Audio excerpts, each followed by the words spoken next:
বিসমিল্লাহির রহমানির রহিম। ফেরেশতা, জিন, মানুষ, এই সমস্ত কিছু আল্লাহ সৃষ্টি করেছেন, কিন্তু এগুলোর ভেতর থেকে আল্লাহ শ্রেষ্ঠত্ব দিয়েছেন কাকে? মানুষকে। কিন্তু এই মানুষকে শ্রেষ্ঠত্ব দেওয়ার কারণ কি জানেন? এই মানুষকে আল্লাহ রাব্বুল আলামিন কেন শ্রেষ্ঠত্ব দিলেন? এই সমস্ত কিছুর মূলে হলো জ্ঞান। হযরত আদম আলাইহিস সালাতু ওয়াস সালামকে যখন তিনি সৃষ্টি করলেন, এরপরে আল্লাহ রাব্বুল আলামিন তিনি বলেছেন وعلم آدم الأسماء كلها ثم عرضهم على الملائكة। দেখো, আমি যখন আদমকে সৃষ্টি করেছি, وعلم آدم الأسماء, পৃথিবীর শুরু থেকে শেষ পর্যন্ত, মাটির ভূগর্ভ থেকে আসমানের উপর পর্যন্ত যত যা কিছু রয়েছে সবকিছুর জ্ঞান আমি আদমকে শিখিয়ে দিয়েছি। সুবহানাল্লাহ। যা কিছু রয়েছে সবকিছুর নাম, সবকিছু আদম আলাইহিস সালাতু ওয়াস সালামকে শিখিয়েছেন কে? আল্লাহ। পৃথিবীর বুকে সর্বশ্রেষ্ঠ জ্ঞানীর নাম কি? আদম আলাইহিস সালাম। মানুষ হিসেবে সবচেয়ে বড় জ্ঞানী হলেন আদম আলাইহিস সালাম, যাকে আল্লাহ সবকিছু শিখিয়েছেন। সুবহানাল্লাহ। এই আদম সন্তানের, এই মানুষ নামক এই জাতির এই শ্রেষ্ঠত্বের কারণ হলো যে আল্লাহ রাব্বুল আলামিন তিনি এই মানুষকে জ্ঞান দান করেছেন। দেখুন, গরু, ছাগল, বিভিন্ন চতুষ্পদ জন্তুগুলো আল্লাহ তাদেরকে পৃথিবীতে দিয়েছেন।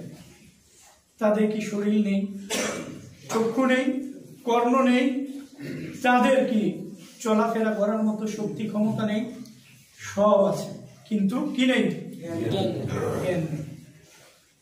আল্লাহ রাব্বুল আলামিন জিন নামক একটা গোষ্ঠীকে সৃষ্টি করেছেন।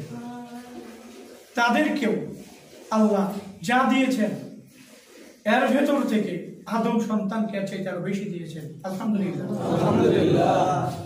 ফেরেশতাকে তিনি সৃষ্টি করেছেন, যারা প্রত্যেকটি মুহূর্তে, সেকেন্ডে সেকেন্ডে, মাইক্রো সেকেন্ড, ন্যানো সেকেন্ড যতই ভাগ করেন না কেন, ওই বিন্দু সেকেন্ড সময়েও তারা আল্লাহর তাসবিহ বর্ণনা করতে বিন্দু মাত্র গাফিলতি করে না।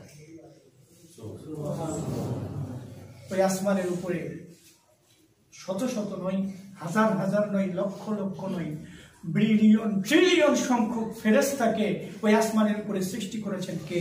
আল্লাহ। যারা প্রত্যেকটি মুহূর্তের জন্য আল্লাহ রাব্বুল আলামিনের তাসবিহ বর্ণনায় রত রয়েছে। সবসময় আল্লাহর ইবাদতে তারা রত রয়েছে। একটা সেকেন্ডের জন্য তারা আল্লাহর ইবাদত থেকে এই দিকে সেই দিকে যায় না।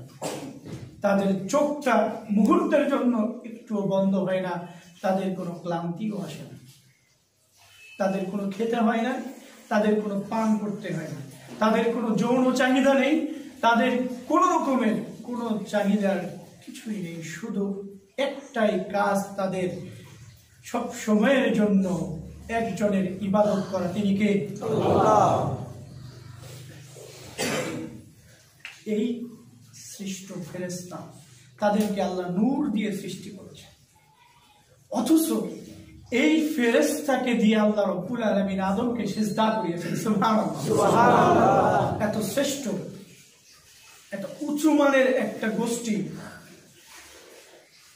তাদের চাইতেও এই মাটির তৈরি মানুষকে আল্লাহ রাব্বুল আলামিন শ্রেষ্ঠত্ব দিয়েছেন। একবার চিন্তা করতে পারেন, এই মানব নামক গোষ্ঠীকে আল্লাহ এত শ্রেষ্ঠত্ব দিলেন, এত কিছু করলেন। আল্লাহ বলছেন লাকাদ খালাকনাল ইনসানা ফি আহসানি তাকওয়িম। আমি এই মানব নামক গোষ্ঠীকে পৃথিবীর যা কিছু সৃষ্টি করেছি, এই ফুলটাকে দেখতে কত সুন্দর মনে হয়, এই রাতের বেলায় আসমানের চাঁদ, আসমানকে দেখে কত সুন্দর মনে হয়, দিনের বেলায় ওই সমস্ত পাহাড় পর্বতগুলো দেখে কত সুন্দর মনে হয়। আল্লাহ রাব্বুল আলামিন তিনি বলেছেন এত কিছু আমি আল্লাহ সৃষ্টি করেছি সুন্দর করে, তবে মনে রেখো পৃথিবীর সবচেয়ে সুন্দর করে আমি সৃষ্টি করেছি মানুষকে। সুবহানাল্লাহ। এই মানুষকে আল্লাহ সবচেয়ে সুন্দর করে সৃষ্টি করেছেন। এরপরে আবার তিনি বলেছেন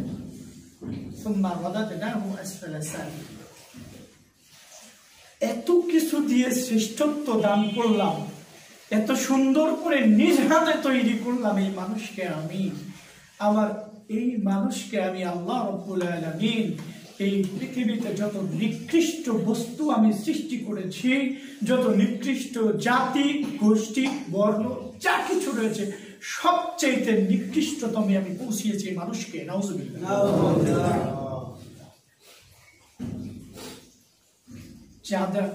যাদেরকে আল্লাহ জ্ঞান দিলেন, এই জ্ঞান দিয়ে নিজে বিবেচনা না করে চলে, এই জ্ঞান এই বুদ্ধি এই বিবেক দিয়ে নিজের জীবনকে পরিচালনা না করে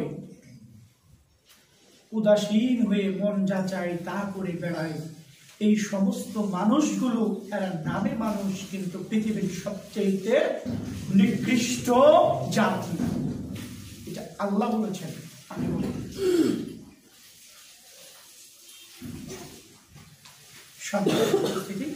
আমি যে বিষয়টি নিয়ে বলছিলাম জ্ঞানের কথা,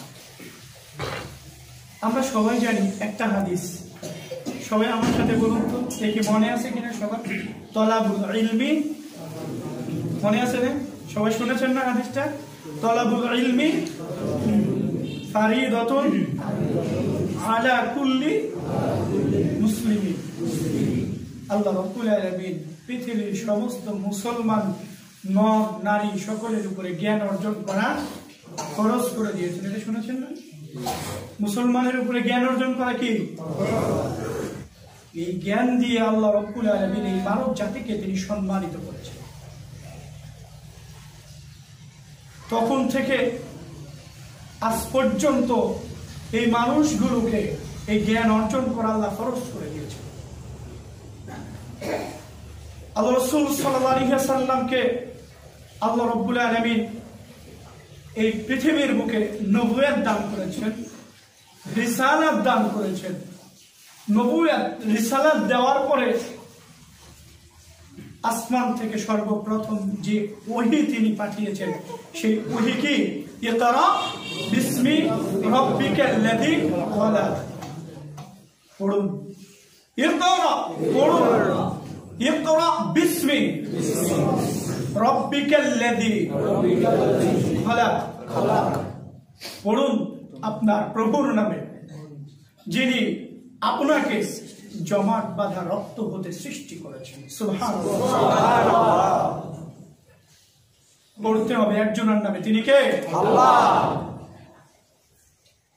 তাহলে ওহী পৃথিবীর বুকে কোরআনের সর্বপ্রথম কথা হলো পড়ো, সর্বপ্রথম কথা হলো পড়ো। একবার চিন্তা করেছেন? তখনকার প্রেক্ষাপট একবার যাচাই করে দেখুন, একবার খেয়াল করে ইতিহাস মনে করুন তো। যে সময়টা ছিল মূর্খতার, জাহেলিয়াতের, বর্বরতার একদম অতল গহ্বরে যখন মানুষেরা চলে গেছেন, যেই সময়ের মানুষগুলো পৃথিবীতে এমন কোন নোংরামি ছিল না যে নোংরামি তারা করত না। মদ, জুয়া, নেশা, নারী, যা কিছু বলেন না কেন সব কিছুর মধ্যে তারা লিপ্ত। এমন কোন একটা দিন তাদের অতিবাহিত হতো না যেই দিন তারা নেশা পান করে নেই। এমন কোন একটা দিন অতিবাহিত হতো না যেই দিন নিজের স্ত্রী ব্যতীত অন্যের স্ত্রীর কাছে তারা যেত না। যেই দিন অতিবাহিত হতো না এমন সেই দিন তারা সুদ কারবার করেনি। এমন দিন অতিবাহিত হতো খুবই কম যেই দিন তারা কারো উপরে কোনো অত্যাচার, জুলুম, নির্যাতন করেনি। অথচ এই সময়ে তারা আল্লাহতে বিশ্বাসী ছিল, আল্লাহকে বিশ্বাস করত। এই বিশ্বাস করার পরেও কাবা ঘরের মধ্যে 360টি মূর্তি তারা ঢুকিয়েছিল। কেন? তারা মনে করতো এই মূর্তিগুলো আমাদেরকে আল্লাহর নিকটে পৌঁছিয়ে দেবে। একটা মাধ্যম হিসেবে তারা এই মূর্তিগুলোকে ব্যবহার করত। আজকে যেমন এক শ্রেণীর লোক তারা বিশ্বাস করে না যে সরাসরি আল্লাহর নিকটে যাওয়া যায়, তারা যেমন মনে করে যে আমাদের মাধ্যম হিসাবে কিছু পীর সাহেবের দরকার, যারা মনে করে আমাদের মাধ্যম হিসাবে ওলিদের দরকার, কিছু বুজুর্গনের দিনের দরকার, আল্লাহর নিকটে সরাসরি আমরা যাইতে পারবো না, এই জন্য এগুলোকে মাধ্যম হিসাবে গ্রহণ করে। এরকম লোক আছে না নাই? ঠিক এইরকম একটা মাধ্যম তারা মনে করত ওই সময়ের কাবাঘরের ভেতরে ঢুকানো 360টি মূর্তিকে। তারা কিন্তু আল্লাহকে বিশ্বাস করত, তারা আল্লাহকে কিন্তু বিশ্বাস করত যে আল্লাহ আছে, কিন্তু মাধ্যম হিসাবে এগুলোকে বিশ্বাস করত। যদি তাই না হয় তাহলে আল্লাহ রাসূল সাল্লাল্লাহু আলাইহি ওয়াসাল্লামের দাদা নাম কি? আমরা অনেকেই জানি, আব্দুল মুত্তালিব। যখন হাতি বাহিনী, বস্তি বাহিনী আসলো কাবা ঘরকে ধ্বংস করার জন্য, ওনার নিজের ছাগলের পাল, সব উটের পাল এগুলো ধরে নিয়ে চলে আসলো আব্রাহার বাহিনী। ধরে নিয়ে আসার পরে আব্দুল মুত্তালিবের কাছে খবর দেওয়া হলো আব্দুল মুত্তালিব আসবেন। আব্দুল মুত্তালিব এসে বললেন যে আমার যেগুলো মাল সামান আমাকে দিয়ে দিন, আমি চলে যাই। আব্রাহা বললেন, বলো কি তুমি হলে এই কুরাইশ গোত্রের নেতা, তুমি হলে মক্কার মধ্যে সবচেয়ে বড় নেতা, এই কাবা ঘরের রক্ষক তুমি। আমরা এসেছি কাবা ঘরকে ধ্বংস করার জন্য, তুমি এটা জানো, আর আমরা তোমার যে ছাগল পাল এগুলো ধরে নিয়ে এসেছি যাতে তুমি আমাদের কাছে আসো। তো তুমি আমাদের কাছে আসলে এসে তুমি বলছো যে আমার মাল সামান আমাকে দিয়ে দিন, আমার সম্পদ আমাকে দিয়ে দিন, আমি নিয়ে যাই। তুমি কি ভয় পাও না যে আমরা কাবা ঘর ধ্বংস করে দিব? তুমি কি এটা মানো না? তুমি কি এটা জানো না যে আমরা কাবা ঘর ধ্বংস করে দিব এখন? তো এই ব্যাপারে তুমি কিছুই বলবে না? আব্দুল মুত্তালিব তখন বলেছিল, দেখুন, এই যে আপনার নিকটে গচ্ছিত সম্পদ, আপনি যেই ছাগল উট নিয়ে এসেছেন, এই সম্পদের মালিক আমি, আর এই কাবা ঘরের মালিক আমি নয়। এই কাবা ঘরের মালিক যিনি, তিনি তার ঘর রক্ষা করবেন, আমি নয়। সুবহানাল্লাহ। এই আব্দুল মুত্তালিব এই বর্বরতার যুগে, এই জঘন্যতার যুগে, এই নোংরামির যুগে সেও আল্লাহকে বিশ্বাস করত। সে জানতো যে এই ঘরটা হলো কার? আল্লাহ, আল্লাহর ঘর, আল্লাহ এটাকে রক্ষা করবে। এরপরও তারা 360টি মূর্তি ঘরের মধ্যে ঢুকিয়ে রেখেছিল, এগুলোকে তারা মাধ্যম হিসেবে গ্রহণ করত। আর আজকে কিছু লোক, এক শ্রেণীর লোক, যারা এই ওলিয়া পীর, কুতুব, গাউস, এদেরকে নিজের জন্য মাধ্যম হিসেবে ব্যবহার করছে যে আল্লাহর নিকটে আমাদেরকে পৌঁছিয়ে। বলছিলাম যে জ্ঞানের কথা। আল্লাহ রাব্বুল আলামিন তিনি জ্ঞান দিয়েছেন মানুষকে, এই জ্ঞানের মাধ্যমে আল্লাহ তিনি মানুষকে শ্রেষ্ঠত্ব দান করেছেন। এরপরে পৃথিবীতে সর্বপ্রথম কোরআনের যে আয়াত অবতীর্ণ করেছেন, এই আয়াত দিয়ে, এই কথা দিয়ে তিনি এই পৃথিবীর মানুষকে জ্ঞান অর্জন করা ফরজ করে দিয়েছেন। সুবহানাল্লাহ। এই সময় আমাদের আপনাদের বিবেকে কি ধরে বলুন তো? যখন সমাজে মদ, জুয়া, নেশা, তারি সব অপকর্ম দিয়ে ভরপুর, তো এই সময় পড়েন এই কথা বলার কোনো মানে হয়? এখন কি এইরকম আয়াত নাজিলের দরকার ছিল না যে মদ হারাম করে দেন, আপনি জুয়া হারাম করে দেন, নেশা হারাম করে দেন, এই বড় বড় পাপগুলো আগে বন্ধ করার দরকার ছিল না? কি বলেন, কি মনে হয় আপনার? আমার আপনার বিবেকে মনে হচ্ছে যে আগে দরকার ছিল এই সমাজের এই অপকর্মগুলো, এই পাপগুলো বন্ধ করা।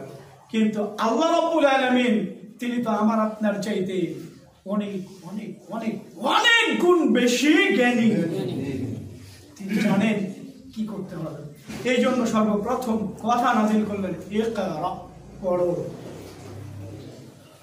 যখন মানুষগুলো জানবে, পড়বে, পড়ার পরে জানবে, পড়ার পরে বুঝবে, পড়ার পরে জ্ঞান অর্জন করবে, এরপরে ওই মানুষ এমনি এমনি পরিবর্তন হয়ে যাবে। আমি জানি না, মানবো কিভাবে? সমাজে কথা আছে না নাকি, জানো কম মানো বেশি, জানো কম মানো বেশি, কথা আছে না? একবারে সবচেয়ে বড় মিথ্যা কথা এটা, সবচেয়ে বড় মিথ্যা কথা। ও জানেই না, কি মানবে, আমল করবে কি? আশ্চর্য, না জানলে কেউ আমল করতে পারে? আমি আমল কি আমল করব, কিভাবে করব, কেন করব, এগুলো জানার দরকার আছে না? আমি সালাত আদায় করব, এই সালাতের নিয়ম জানতে হবে না? আমি যদি এসে সূর্য উঠতেছে এই সময় এসে আমি সালাত শুরু করি, সালাত হবে না? তো আমার সালাতের সময় জানতে হবে না? আমি যে সালাত পড়বো সময় জানলাম, এই সময় সালাত পড়া দরকার। সালাত কিভাবে পড়বো? হাত কি ডান হাত করে দেবো নাকি বাম হাত করে দেবো? আমি উল্টা দিকে হয়ে থাকবো নাকি সোজা দিক হয়ে থাকবো? আমি পশ্চিম দিকে থাকবো নাকি উত্তর দিকে থাকবো? আমার এগুলো নিয়ম জানার দরকার আছে না? আমি যে এই সালাত কেন আদায় করবো, এই সালাত আদায় করবো কেন আদায় করবো, এটা জানার দরকার আছে না? তো এগুলো যদি নাই জানি তাহলে আমি কিভাবে এগুলো ইবাদত করবো কিভাবে? সবচাইতে সমাজের বড় মিথ্যা কথা হলো জানো কম মানো বেশি কথা। কত ওয়াজ শুনলাম, অনেক জানছি, আর জানার দরকার নাই। যতটুকু জানি এর চাইতে বেশি বেশি আমল কর। আর এটা না জানলে কি করে আমল করবে? আশ্চর্য। সম্মানিত, যে বিষয়টি বলছিলাম, আল্লাহ বলেছেন ইকরা, প্রথম কথাই হলো পড়ো, মানে জ্ঞান অর্জন করো। আমাদের সমাজে এই জ্ঞান অর্জন এই বিষয়টি একেবারেই উঠে যাচ্ছে। বলেন কি হুজুর, জ্ঞান অর্জন উঠে যাচ্ছে মানে? আমাদের নুরালাপুরে আজ থেকে 5 বছর পূর্বে একটা মাস্টার্স পাস করা ছেলে পাওয়া কঠিন ছিল। 10 বছর বা 15 বছর আগে, ধরলাম 5 বছর আগে 2-4টা ছিল, আর এখন আর 10 বছর আগে পার্থক্য করুন তো। শিক্ষিতের হার বাড়ছে না কমছে? যারা কথা বলে না ওরা কি মনে করে?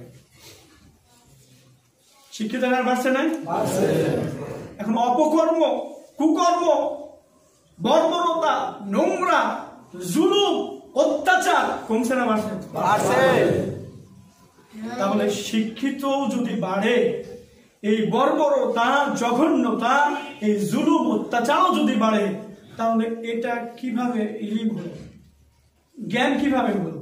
জ্ঞান অর্জন করলে এগুলো কমার কথা, জ্ঞান অর্জন করলে এগুলো কমার কথা। এটা আল্লাহ বলেছেন, আমার রাসূল সাল্লাল্লাহু আলাইহি ওয়াসাল্লাম তিনি বলেছেন। তাহলে উল্টা হয়ে গেল না? অবশ্যই উল্টা হয়ে গেছে। তার মানে বোঝা যাচ্ছে যে এখনকার সমাজে যে জ্ঞান আমার আপনার বাচ্চা অর্জন করছে, যে শিক্ষা গ্রহণ করছে, যে শিক্ষায় আমি আপনি আমার আপনার সন্তানকে বড় করছি, লালিত করছি, পালিত করছি, প্রকৃতপক্ষে এটা কোনো জ্ঞান নয়। যদি জ্ঞান হতো, যদি জ্ঞান হতো, তাহলে এই বাংলাদেশের শিক্ষা বোর্ডের চেয়ারম্যান কোনো হিন্দু থাকতে পারত না। যদি এই সমস্ত কিছু প্রকৃত শিক্ষা হতো, এই সমস্ত কিছু প্রকৃত জ্ঞান হতো, তাহলে 90% মুসলমানের দেশে ধর্মমন্ত্রী কখনো হিন্দু থাকতে পারত না। ইসলামিক ফাউন্ডেশনের প্রধান সে নাকি কবর পূজারী।